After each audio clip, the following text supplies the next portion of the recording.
Walking is always a safe and healthy habit, but for some seniors, it actually causes more harm than good.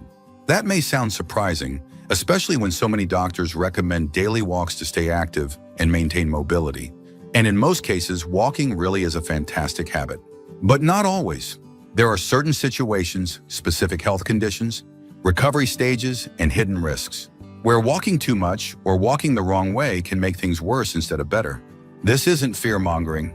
It's simply about understanding when to move forward and when to pause. Listen to your body and adjust your routine. The truth is, the same walk that helps one person feel alive might leave someone else dizzy, sore, or even at risk of falling. And no one's talking about it, not because they don't care, but because they assume walking is harmless. But as we age, everything changes. Blood pressure, joint strength, balance, stamina. What worked at 50 might not work the same way at 75. That's why today we're going to walk through 5 types of people, real, everyday seniors, who may need to take fewer walks right now, or at least walk differently. Each one represents a common but often overlooked health reality. If you've been feeling more tired after your usual walks, or dealing with new pains, or just wondering whether something feels off, this video is especially for you. And if you've never considered walking might need to be personalized, not just prescribed, then what you hear today might just change how you approach movement from this point forward. Stick with us until the end. We saved the most surprising one for last. Now let's get started. Number 1, seniors with unstable blood pressure. It's easy to assume that if your legs work and your heart's beating, you're fine to walk.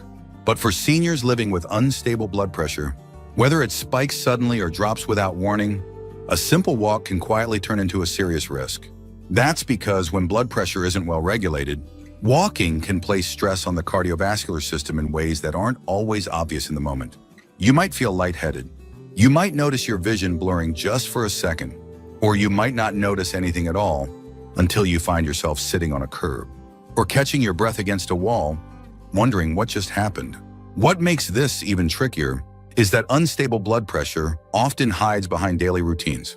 Maybe you've had a few dizzy spells and brushed them off as nothing, or you felt unusually tired halfway through your usual route and figured you just didn't sleep well. But for those with blood pressure fluctuations, especially those taking medications like diuretics or beta blockers, these small signs could be the body's early warnings that something's out of balance. And the last thing you want is for that imbalance to show itself during a long walk, when no one's around to help. Let me tell you about Harold, a 79-year-old retiree who took the same walk every morning for 15 years. Rain or shine, same path, same pace. But one day, halfway through his usual loop, he felt faint and had to sit down on the sidewalk. A neighbor found him and helped him home. It turned out Harold's blood pressure had dropped sharply that morning because of a change in medication, and the exertion of walking pushed his body past a safe limit. From that point on, he began checking his blood pressure before his walks, adjusted his routes based on how he felt, and even added seated exercises on days when he wasn't stable. The goal isn't to stop moving.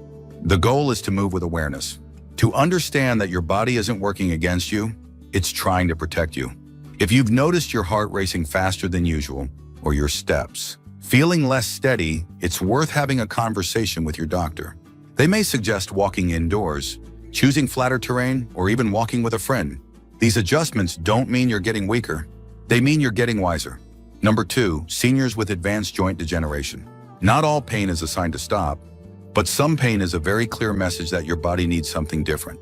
For seniors living with advanced joint degeneration, particularly in the knees, hips, or lower back, walking long distances or on hard surfaces can do more damage than good. It's a bit like driving a car with worn-out tires over rough roads every day. You might keep going, but over time, you're grinding away at the very parts that are trying to keep you upright. Joint cartilage doesn't regenerate easily, and when it wears thin, every step becomes a conversation between bone and nerve endings. You might think, well, movement is better than stiffness, and that's true. But not all movement is created equal. If your joints are already inflamed, if there's bone-on-bone contact, or if the cushioning around your knees has eroded, a 30-minute walk could inflame the area even further, leading to swelling, stiffness, or even falls. And sadly, too many people think this is just part of aging. They believe they have to power through the discomfort, or worse, they feel guilty for needing a break. But the reality is, when your joints are compromised, your body isn't asking you to stop. It's asking you to shift. Let me share the story of Martha, an 82-year-old widow who used to walk 3 miles every afternoon around her neighborhood. She prided herself on staying active, and folks admired her consistency. But behind closed doors, Martha was icing her knees every evening and waking up stiff every morning. She assumed that pushing through was the brave thing to do until her doctor showed her x-rays, revealing severe osteoarthritis in both knees. From that day on, she switched to shorter walks on cushioned indoor tracks, added water aerobics to her routine, and wore joint-supportive shoes that changed everything. Within weeks, her pain decreased. Within months, she was sleeping better and smiling more. She didn't stop moving, she just started moving smarter. It's important to understand that arthritis and joint wear aren't signs that you're broken. They're signs that your body has carried you a long way and now needs a little more care.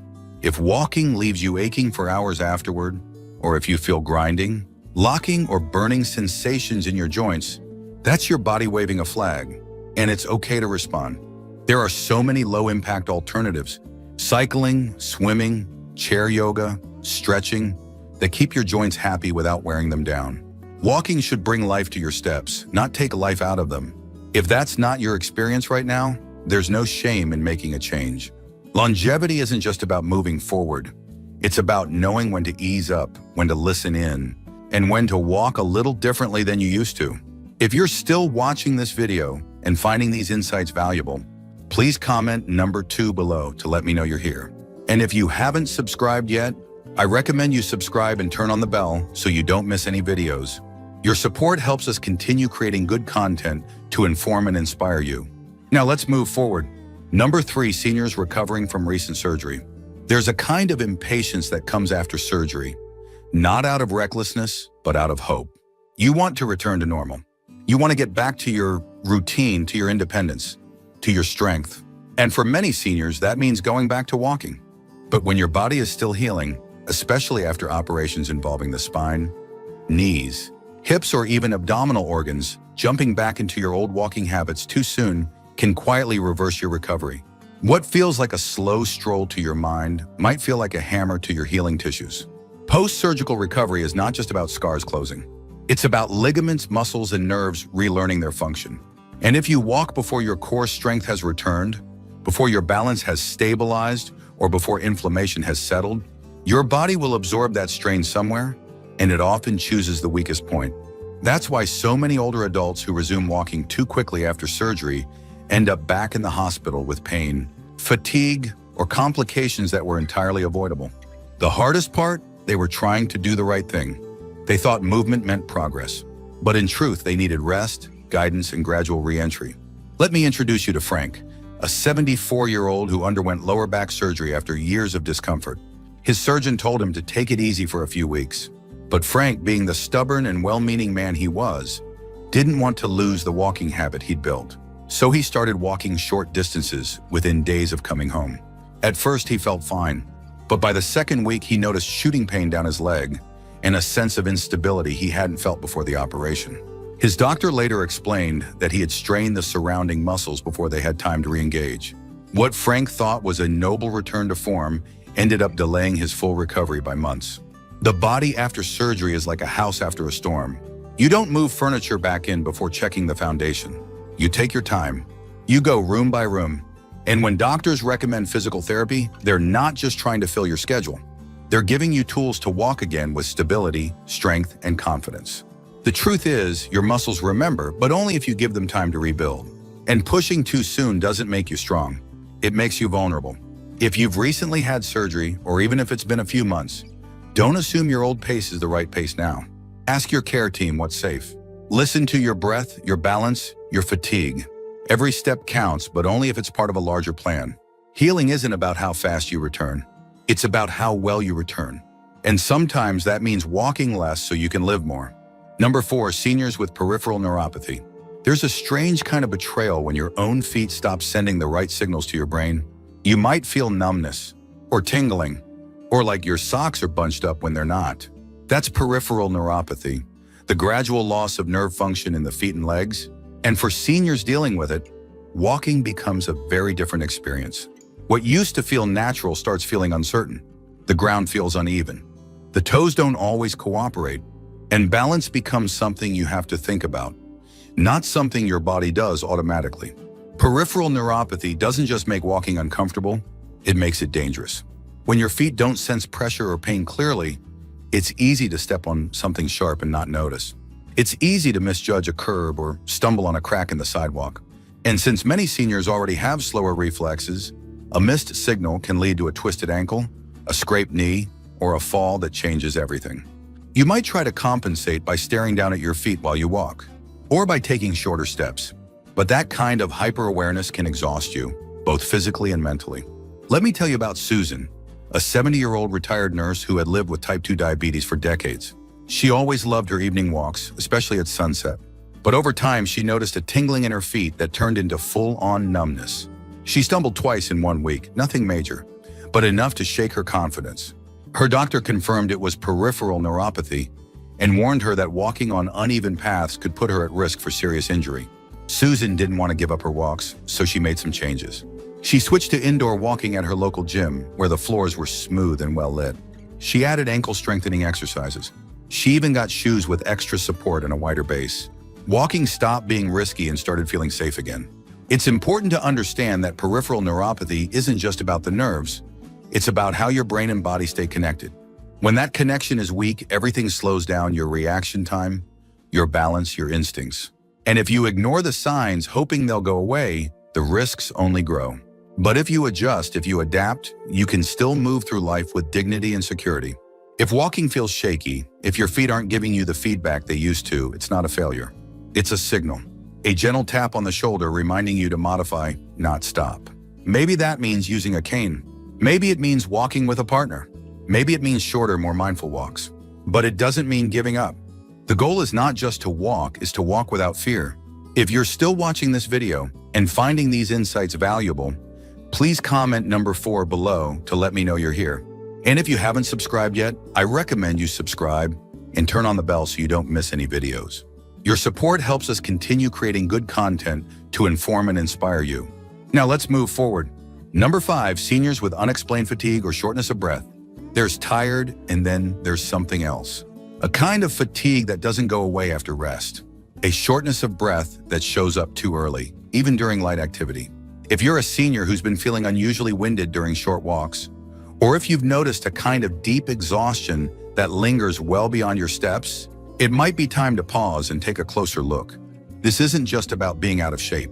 It could be your heart, or your lungs, or both quietly signaling that something's not right beneath the surface.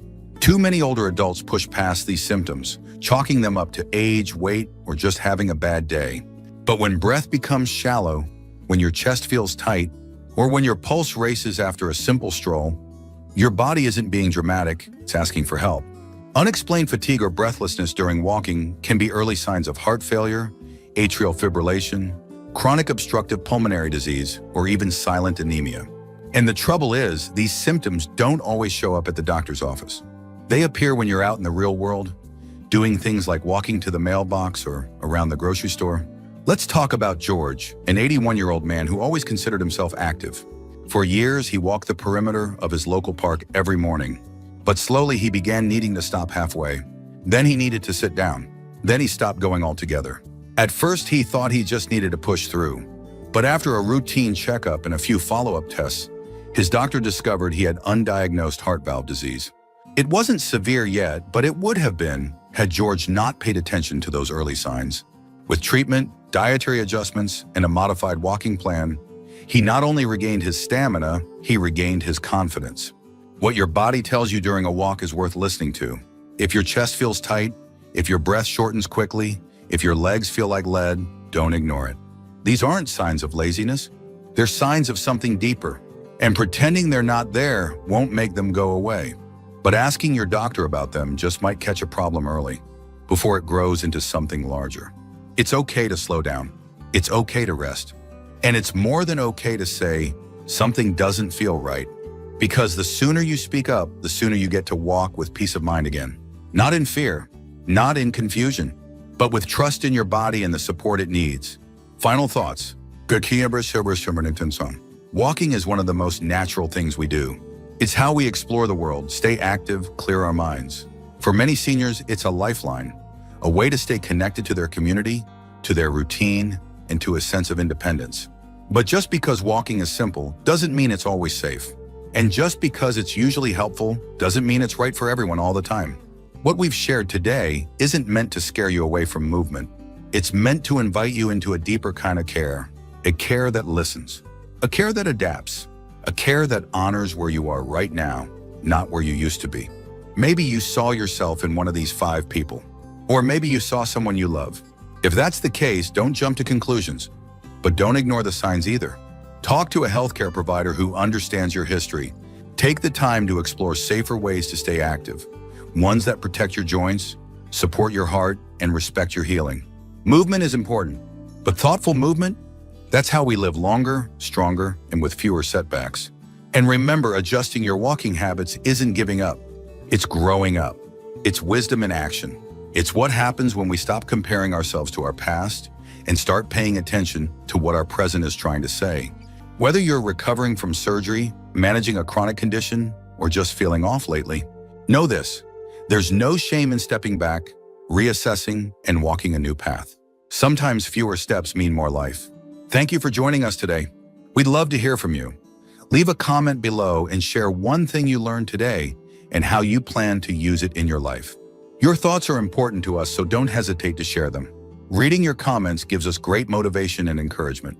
If you enjoyed this video and found it helpful, please like, subscribe, and share. Your support helps us continue creating good content to inform and inspire you. Thanks for watching, and we look forward to seeing you in the next video.